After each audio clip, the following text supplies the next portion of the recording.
Hello everyone, today is our explain the method of transmitting and receiving information using the visual signaling of single letter specified in the International Code of Signal Annex 4. The Annex 4 International Distress Signal.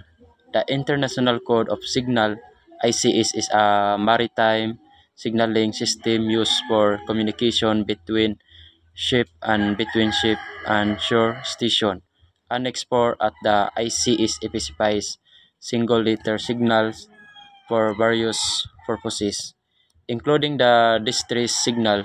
The method of transmitting and receiving information using this signal are as follow. Distress signal. The ICS specifies several signals that indicates distress and the need for assistance. These signals are used to alert other vessel or shore station that a ship is in danger. Visual signal. Gun or explosive signals. A gun or other explosive signal fired at intervals of about a minute is a distress signal.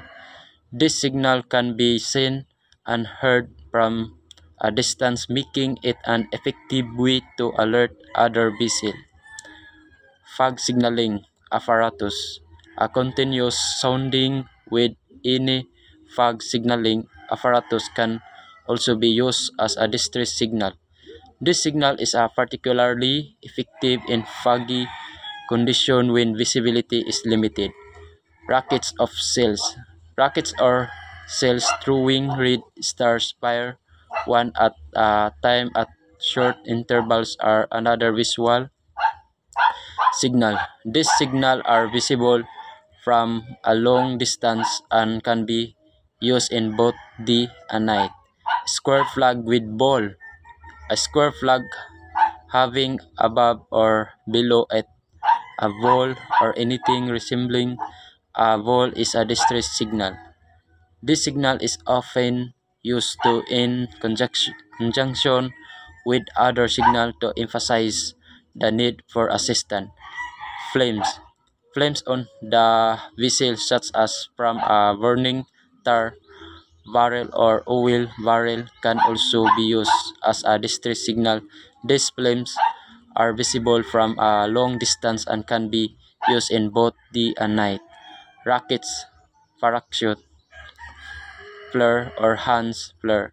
A rocket's parachute, flare or hand flares pursuing a red light is a distress signal. These flares are visible from a long distance and can be used in both day and night. Smoke signal. A smoke signal giving off orange color smoke is a distress signal. This signal is a visibility from a long distance and can be used in both day and night. Outstretched. Slowly and repeatedly raising and lowering arms outstretched to each side is a distress signal. This signal is often used in conjunction with other signals to emphasize the need for assistance. Radio signal. The Morse code SOS, a signal made by any signaling method consisting of the group SOS in Morse code is a distress signal. This signal is recognized internationally and can be transmitted by radio, light, or other means. Radio telephony, MIDI, a signal sent by radio telephony consisting of the spoken word MIDI is a distress signal. This signal is recognized internationally and can be used to alert other vessel or shore station that a ship is in danger. International Code Signal NC. The International Code Signal of Distress indicated by NC is a distress signal. This signal is recognized internationally and can be used to alert other vessel or shore station that a ship is in danger. Digital Selective Calling DSC, a distress alert by means of digital selective calling DSC transmitted on VHF channel 70 or MF, HF frequencies is a distress signal. This signal is recognized internationally and can be used to alert other vessel or shore station that a ship in danger. Emergency position indicated radio beacon, a verb's signal transmitted by emergency position, indicating radio beacons are distress signal. This beacon automatically transmit a distress signal when activated, allowing a search rescue team to locate the vessel as distress. Craft radar